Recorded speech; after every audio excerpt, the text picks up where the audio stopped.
Deloitte presents Bharat Business Unlocked in association with CNBC TV 18. Across India, a defining business shift is taking shape. Beyond the metros, a new generation of enterprises is rising, ambitious, future-ready, and central to the country's next phase of economic growth. The first edition of Deloitte India's Bharat Business Unlocked, in collaboration with CNBC TV 18, was hosted in Ahmedabad, bringing together some of the region's most dynamic entrepreneurs, founders, and next-generation leaders to discuss the future of Bharat's growth story. The event opened with a keynote address by Rajiv Bajoria, partner Deloitte India, setting the tone for an evening of insight, ambition, and enterprise. Whenever you talk of large businesses, you talk of Bombay, Delhi, maybe Calcutta in the older times, then Chennai, Bangalore in the more recent times. And Gujarat has always been there. But when you talk of large businesses, these are the places which has given us more business houses or the larger businesses or the larger business houses.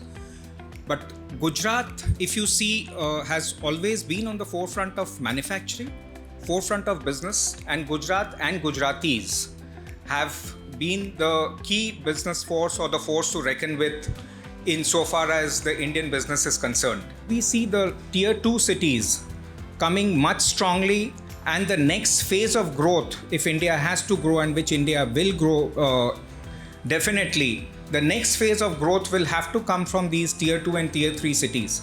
And amongst the tier 2 or tier 3 cities, if we look at it, Gujarat is best placed to spearhead that growth.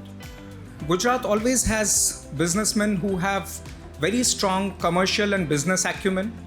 They are very strong entrepreneurs in general. In the culture of Gujarat, if you see, entrepreneurship is at the root of it.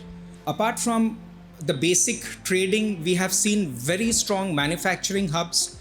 Always Gujarat has been a manufacturing heavy place, and engineering industries apart from other things. And then of course Gujarat is leading in pharma, in chemicals. So you talk about any of the industries, Gujarat is right up there and innovating at all times, scaling up things. So taking things to scale is something that Gujarat has always excelled in. So what we need for businesses today to grow is, till today, trust and relationship was good enough and we have grown. But now you need trust, you need technology, you need quality, you need governance, and you need a very strong brand. So the brand aspect, and that of course comes through the right level of governance and transparency. So at Deloitte, we have been part of this country for about 130 years. We have worked along with businesses as partners, wearing the thinking hat, helping you think of the problems of the future or the opportunities of the future and help solve them for you. So we continue to be present and we continue to help you with that. And today, as we go through this and the number of sessions that we have, I'll just leave you with this thought that today, where we stand in Gujarat and Ahmedabad in particular, we stand at maybe an inflection point of growth. We have the Commonwealth Games coming in, we have the Olympics coming in. The kind of growth in infrastructure, the overall growth of the economy and the GDP that this city will see in perhaps the next 10 or 15 years is going to be unprecedented.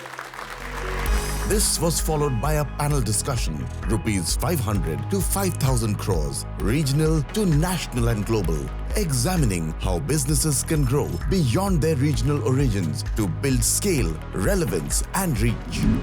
Welcome, gentlemen. Thank you so much for joining us here today. I want to start the conversation perhaps by deep diving into the kind of expansion playbooks that each of you has.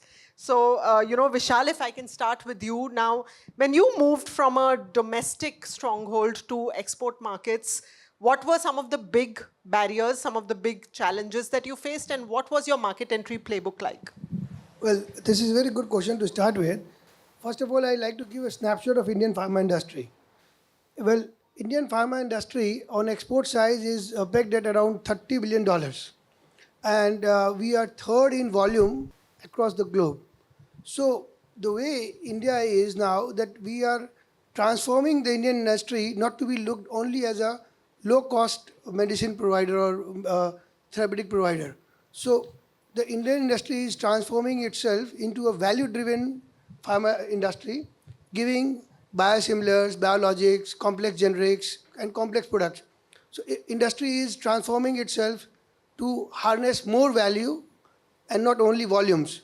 On volume side, we are 14th in volume put together entire industry on exports.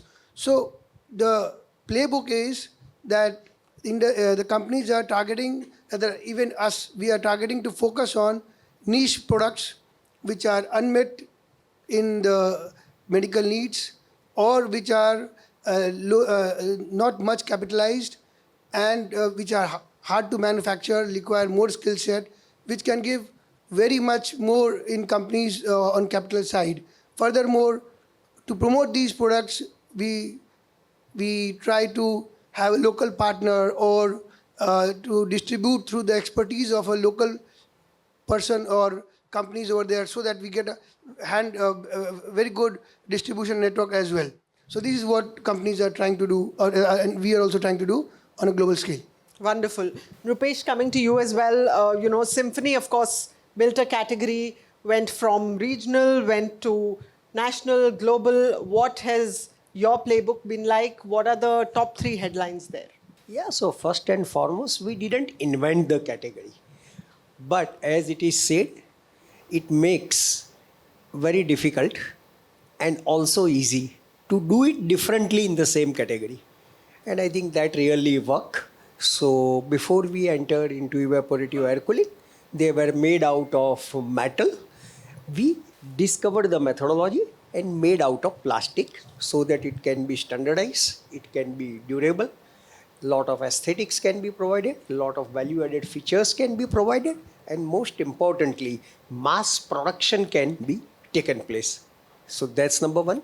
Number 2, even though many a times the product or category may look very simple, but there is always a room for lot of innovation, design and differentiation.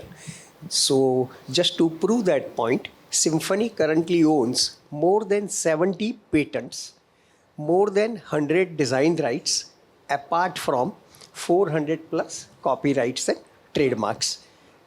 And finally, we also realize that it is brand building, which is the toughest, and that doesn't happen merely by sales and marketing, even though it matters a lot. There has to be a lot of substance in the product, and we believe that in a product like us, the rate of innovation has to be faster than the rate of copy. And finally, going to international, it may look contradictory, but 2 bankrupt companies which we acquired, we could turn them around very well. They are doing extremely well. And 1 decent profitable company which we acquired, we turn it into bankrupt. So this is how the business happens. However, there also, essentially, we understood that we must maintain the local flavor, local leadership, local culture, and local brand. Let me also bring in Shrenik. Now, agri, business, commodities market, the margins are obviously always very volatile. Now, in a scenario like that, how do you keep innovating, growing, expanding while also protecting profitability? What are your secret mantras? That's a fantastic question, and we always keep thinking the same every day, every hour, every minute, because we know that India is an agricultural country, that it's a major economy, and being in an agri-industry, we follow 3 major principles to scale, at the same time, keep the profitability intact. It's integration, it's a system, and it's diversification. In terms of integration, so for example, if you're going for a larger scale, you have to buy a lot of commodity, you have to buy at a larger volume, so you have to develop a system by which you are able to cater to that volume in a very systematic way. And at the same time, you have to also work on the backward integration by having a very direct relationship with the farmers. Probably if it's India, you have to work with mandis, you have to work with the aggregators, and you also have to work an excellent supply chain system. And I would also say that the diversification of the same agri-commodity into different products will also help, making sure that with the scale that you're going into, you don't change much in the profitability. Fantastic. Amit, bringing you in as well. Now, you've heard all the viewpoints. The larger question is, of course, many regional brands are aspiring to grow nationally, to expand internationally. Now, when you look at it from a strategy and transactions lens, what are some of the big gaps that you see that they have before they try to make that leap, and what are the solutions? See, I think the biggest change which needs to happen when any company is aspiring to grow is actually the mindset change, right? When you are small and you are, for example, you're going from 1 to 10, I think the decisions are more the founder-led or the promoter-led. So it's more gut-based decision-making. But as you intend to grow, the decision-making has to shift to more data-backed or data-based. A lot of businesses actually fail to make this transition, which is very, very critical. I'll give you some examples. So, when you are planning to scale up either regionally or internationally, you could either grow organically or you could grow inorganically. For inorganic growth, I would like to draw, in the early 2000s, there was a big trend of all the businesses shopping outside India, right? So it all started with companies like Bharat Forge, Motherson Sumi, they're buying companies outside India. And, it just became a fashion without people or companies or businesses really thinking through the rationale for acquisition. So that actually, backfired for a lot of businesses. They couldn't integrate those businesses well. And of course, they died an early death, right? So on inorganic growth, it's very, very critical because, you're going into newer geographies. You're not building businesses from scratch. You really need to have a very solid rationale of why you're buying businesses. When I come to organic growth, right, I'll just probably, give you an example for FMCG businesses, right? FMCG businesses, historically, general trade has been the cornerstone for their growth, right? But as markets have evolved, the companies need to diversify into modern trade as well as quick commerce, right? The business dynamics of diversifying into quick commerce and modern trade is very, very different from general trade, right? And whenever you are thinking of regional expansion into new channels, you need to understand this whole growth puzzle more comprehensively. The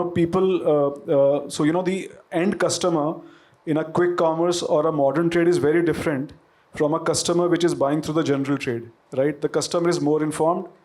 He has, more buying power. But, he is not watching television anymore. Right, he is watching, the digital media, right? So he's a more discerning customer, and so you have to invest in new channels, right? And those channels, the working capital investment there is very, very different, from the investment in traditional channels. So therefore, any company who is willing to scale or wanting to scale, I think they have to understand the growth dynamics before actually leaping into growth. I would say that is very, very critical. Deloitte presents Bharat Business Unlocked in association with CNBC TV 18. At the inaugural edition of Deloitte India's Bharat Business Unlocked in Ahmedabad, held in collaboration with CNBC TV 18, business leaders from across the region came together to reflect on the opportunities shaping Bharat's economic future. The event also featured a fireside chat, Succession Without Disruption, where members of the Mehta family behind our natural mineral water shared their perspective on leadership transition across generations.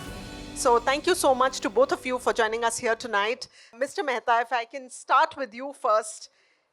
Every business really begins with a vision. So What was that vision when you started Ava? Why? What was the purpose that you began with?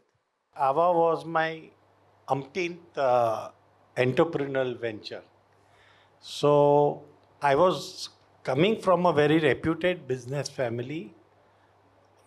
When I used to work with Godrej, I thought Godrej was a huge brand. But when I realized that my father's lime business, grandfather and father's lime business in the Ahmedabad district was as big a brand as Godrej was. So I realized that brand building and business and entrepreneurship excites me a lot. So from there, we set up Gujarat's first granite tiling plant, first granite mines, and finally, after a long journey in 2005, when I was already 46 years old, we were fortunate to find Ava and launch it at the hands of the Honorable Prime Minister, who was then the CM of Gujarat. So basically, I am from a business family. My instincts are entrepreneurial. And that is what motivated me to set up Ava. The brand, the storytelling around it, the design of the bottles, the inspiration from flora and fauna, all of that was your thinking majorly, if I'm not wrong. Yes, but I do believe that everything at Ava is a collaborative effort. I don't think Ava has gotten to where it is just because of my dad, because I feel my mom also has such a big role to play behind the scenes behind it.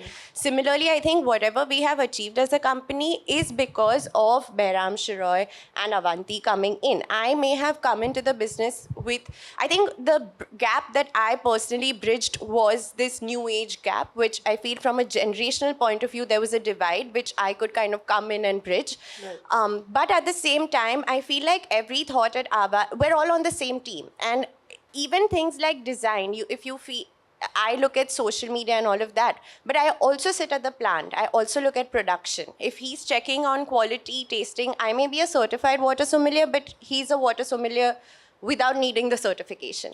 So I believe that everything that we do, yes, the glass bottles largely were my doing because I think I put them in action. But I don't think it would be fair for me to take the entire credit. The topic tonight is succession without disruption. I don't believe succession can really happen with zero disruption. Some amount of disruption obviously happens when a new generation comes in. But to both of you, what is that guiding philosophy when you're looking at handing over the reins to the next generation and you taking the reins from your father? And is retirement anywhere close for you? No. Not possible because the duties I do are different from the duties they do. So I'll have to keep doing that. And they are complex, to put it very professionally. But I'll tell you what succession means to me. Succession means legacy. Legacy means that even after 50 years, if Ava is doing well, then only thing that people will remember is that the brand was built by this family. Maybe somebody else would be driving Ava then. Yeah. But the brand was built by this family. That is what succession means to me. That is what legacy means to me. It may not be Shiroy Avanti alone. It may be some people helping them. And second thing about succession and legacy for us, that we are a very, very modern community and very, broad thinking community. But for us, always female and male have been same. Means it is a given in our family that all ladies and all gents have equal powers, rights, and succession also. So that is a very big thing, no? Then otherwise Avanti, not Avanti, but somebody may get demotivated along the way. So very clearly, succession means legacy, and legacy means people recall that 100 years ago or 50 years ago, Ava was started by one Parsi family which built it. That's what I think. Right. And Avanti, what does taking over, that legacy mean to you?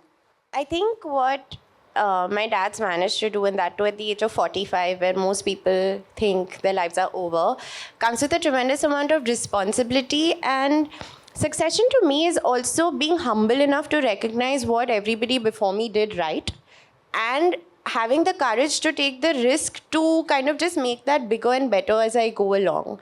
Currently, I feel like when I joined my family business also, right, like they know me as the baby of the family and they all used to call me baby. They still do.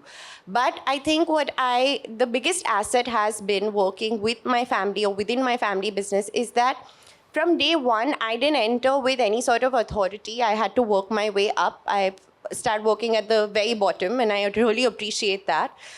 Respect is earned. So I do believe that I see a lot of young people who come in with a lot of fresh energy and they want to completely change the face of what they take on. I don't want to do that. I do believe there's a lot of merit to what he's established, what he's created, and foundationally what he's given the brand, the ethos, which will kind of tide us through generations, not through just this one product, is amazing. So recognizing the value in that, but at the same time, how do you add more value to that? How do you keep that relevant? And like you said, none of it happens smoothly. There will be moments of disruption, and hopefully that's for the good and not for the bad. From scale to succession, the conversation at Deloitte India's Bharat Business Unlocked reflected the ambition, resilience, and leadership shaping Bharat's next growth chapter. Deloitte presents Bharat Business Unlocked in association with CNBC TV 18.